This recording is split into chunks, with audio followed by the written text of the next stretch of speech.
na wano Aisha oba osobola okwogera obuze ku bakungubazi bano bigambo bitono ate baagala okuwulira ku ddoboozi lyo nti Messe we yaviira mu bulamu bw'ensi eno yalina omukyalo era yainfominga mikwano gye nti waliwo obutali butuufu Messe atabuseemu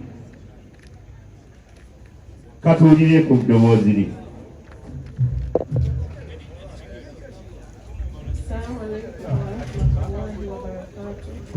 Alaikum salam wa rahmatullahi wa barakatuh. Inna lillahi wa inna ilayhi raji'un. Banda itakuzo kubalaba. Tubeebaza okutubeererawo obwezi bwe tumaze nga tugezaako okukomyawo omwami wange. Amannya nze Eshana Gatwala Mpiire. Badde mpangala ne Messe.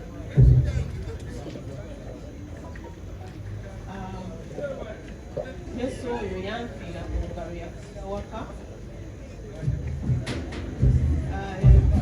Nyinza obutadda mu byabaawo byonna naye ebigambo byayogerebwa byali bingi. Ebigambo byali bingi ebyayitangana ku mikutu egy'enjawulo ebitaali bituufu. Messe teyalina stress. Messe was the happiest person I've ever met. I can say with my full chest that emyaka ebiri gye namala ne Messe, like, yali muntu wanjawulo nnyo, yali muntu musanyufu to the extent that tewamanyanga ddi lwanyiiza oba lwali omusanyufu. He was always joking. Olumu twayombanga ne mugamba simanya ddi lw'oba serious, simanya ddi lw'oba osaaga. Naye nga bw'omanya nti buli muntu ayogera ky'ayagala, more especially with, you know, this era that we are living in, for views and likes, ne batamanya nti ebimu bye baba boogera birina bye bakosa. Famire z'ono omusajja zikosebwa olw'ebintu ebyayogerwa bitaali bituufu, naye ba YouTubers abali wano, ba bloggers, ba journalists, bw'oba oyagala okufulumya any kind of information, please reach out to the right people. Bakuwa information gy'oba weetaaga than spreading, you know, false information ate neekomekerera ng'erumya abantu abakwata kw'oyo omuntu. Tekiba kya bwenkanya eri abantu abalumizibwa, eri abantu abakosebwa. Omwami ono abadde ayina abaana, ebintu ebimu balaba nga bitambula ku mikutu bigenda kusigala ku bwongo bw'abano abaana. So please mbadde mbasaba n'obwetoowaze obungi ennyo, bw'obanga olina information yonna gy'oyagala okufulumya, don't just put information out there gy'otamanyi butuufu bwayo. Omwami Messe kunze abadde Abdukarim Mpiire lwansonga yali yasiramuka. So oba owakana oba towakana, that's between him and me and God. So I'm telling you what was there. Akubanza yali naye for the first 2 years. So sigenda kudda mu biwanvu nnyo. Messe teyali mulwadde. Messe abadde talina stress. Entuko y'omuntu bw'eba etuuse, I guess ne bw'oba toli mulwadde, ne bw'oba lwakuba abadde nga ajiminga, abadde nga alya bulungi nga tamala gali alya byasanze, naye olunaku lumu yakomawo ewaka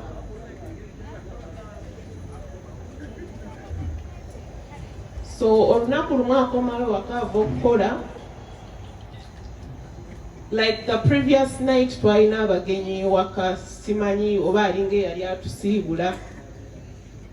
Twalina abagenyi waka.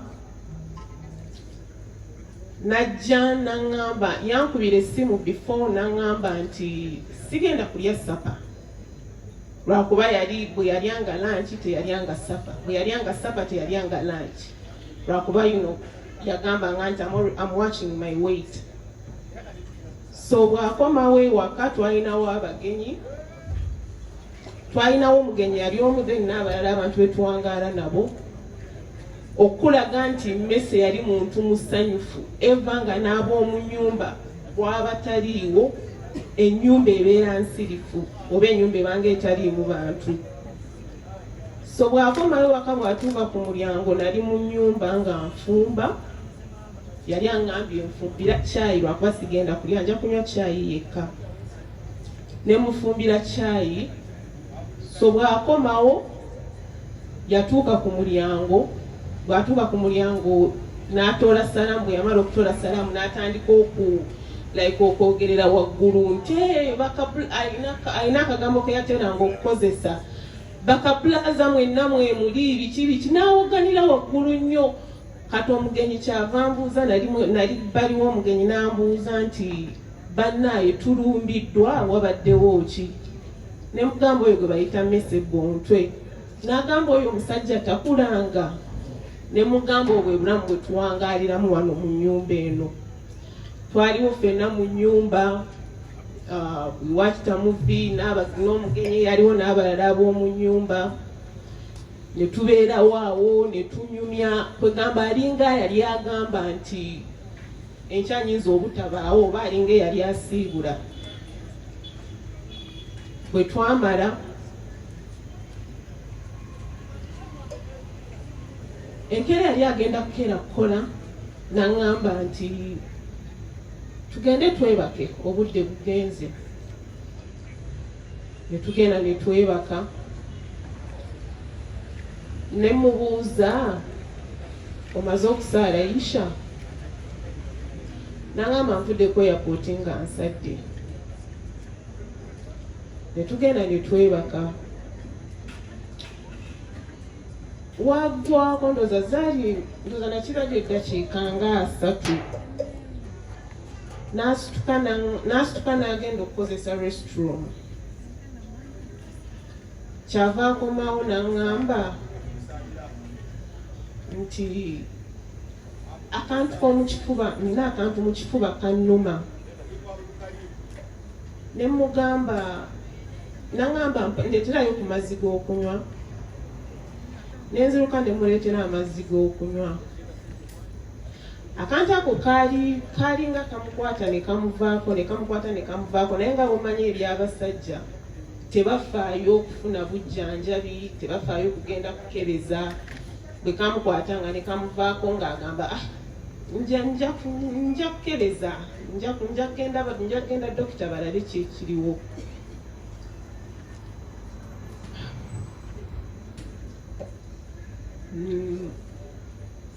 Munansonyiwa.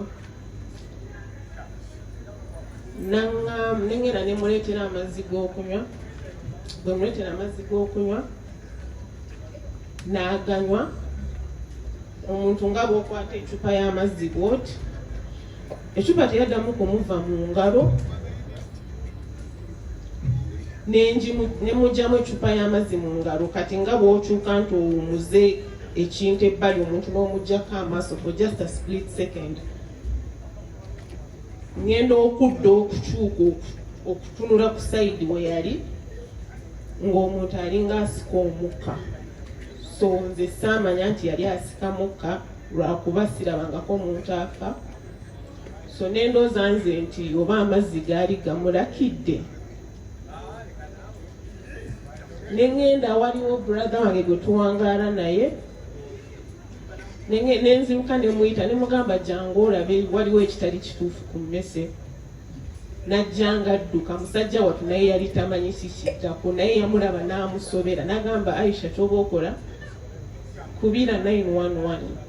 Ne nkubira 911 Lwaki mbagamba bino? Njagala nzijewo rumors ezigamba nti Messe yafa stress.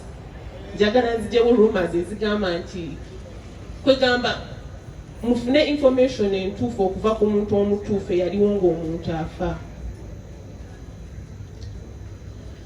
So bwe mpita brother wange najja nangamba kubira 911 nenkubira 911 ne bambuuza gweyetaaga obuyambi ne mbagamba no, omwami wange ali bwati ne bwati, like you know, tayinza kussa, afuna obuzibu okussa. Of course balina ebibuuzo bye bakubuuza, kitandise ddi, abadde akola ki, yeebase, bw'asituka kyeyongera, bw'atuula kyeyongera.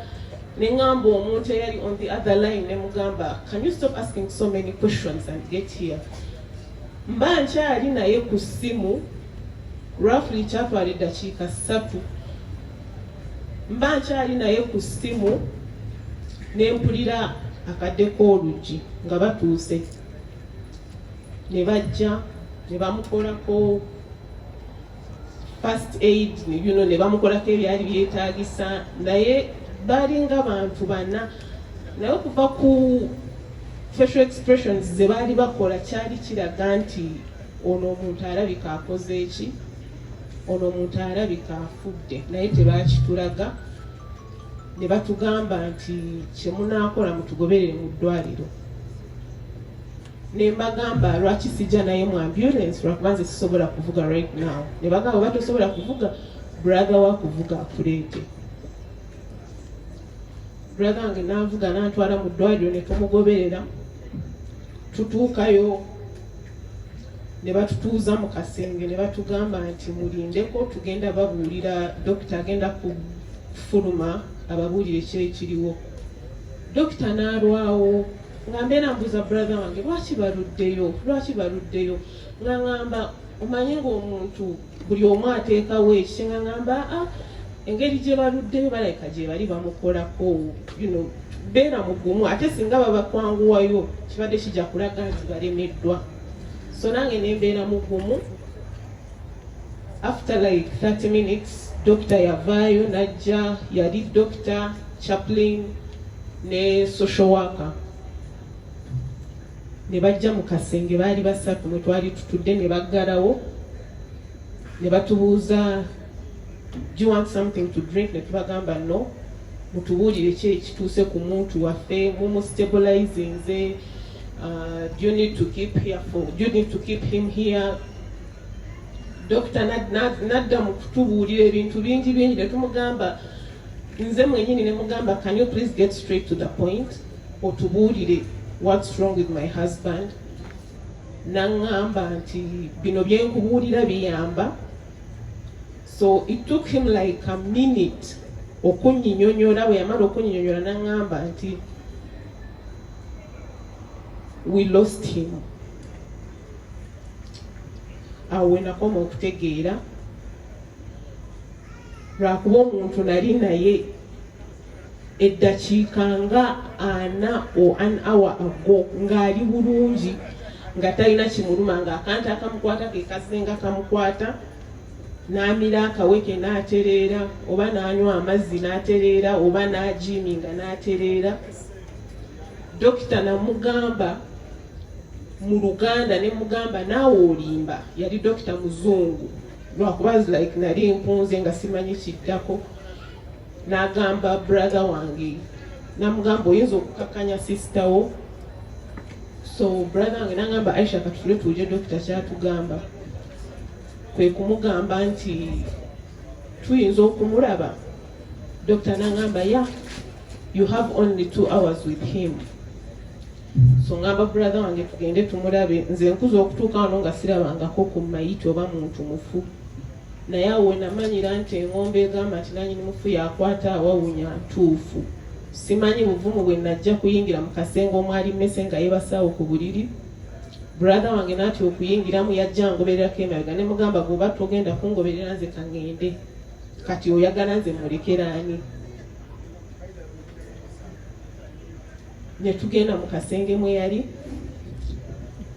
ne tubeeramu naye nembeera nga mutunulira nga ndi awo manyi ng'oli awo ng'otudde olinga ekifaanani otunulira omuntu ng'ogamba naye alabika yeebase, alabika ajja kudda engulu, ng'olaba akyabuguma n'okubuguma. So awo wenkwatira amasimu ne ntandika okukubira abantu be nakubira okubabikira. So the rest is history. Mumanyi ebyaddako ne tutandika process y'okumuleeta naki, naye bannaye mbeebaza nnyo n'okusingira ddala njagala neebaze mwami Wycliffe Luyombya, mwami Abubakari Mulumba, bano bonna bawangalira mu Arizona. Bano abantu bakoze kyamaanyi nnyo, bakoze ekisoboka okumakinga sure nti Messe akomyewo ewaka. More especially mwami Wycliffe Luyombya, process agibaddemu okuva lwe yatandika nga yagenda mu funeral home ye ne mwami Mulumba. Nze okukosi mbadde sinza kugendayo nga baŋŋamba tugende, nga bagamba no sinza kukistandinga, nga bagenda bwe wabaawo empapula ezeetaaga okusayiningibwa nga baŋŋamba Aisha kino kyetaaga okusayiningibwa, kino kikwetaagisa, lwakuba twamusaalirako ko ne mu funeral home. Mwami Mulumba ye yakitegeka. Then ebize biddako, paperwork naki n'ebirala ebyetaagisa mpaka lwatutuuseeko wano. So njagala kwebaza okusingira ddala community ya Arizona abakoze kyonna ekisoboka, abambeereddewo okuva Messe lwe yafa n'okutuusa lwenvuddeyo okujja okuwerekera muganda waffe, mukwano gwaffe. Mbeebaza nnyo. Nsaba we mujje, Katonda abaddizeewo. Ne akasembayo mwami Muvawala, nkwebaza nnyo. This wouldn't have been possible without you guys. Nkimanyi oyina ebikukwata, oyina ebintu by'oli supposed okuba ng'okola, naye you're here okumakinga sure nti mukwano gwaffe tumuwerekera oba tumuwa a decent send off. Webale nnyo, webalire ddala. N'emikwano gyaffe aba Arizona n'abali mu America wonna aba streaminga live, tubeebaza nnyo. Tusaba Katonda abaddizeewo abasasulemu ekisinga obulungi. Assalamu alaikum wa rahmatullahi wa barakatuh. Webale nnyo.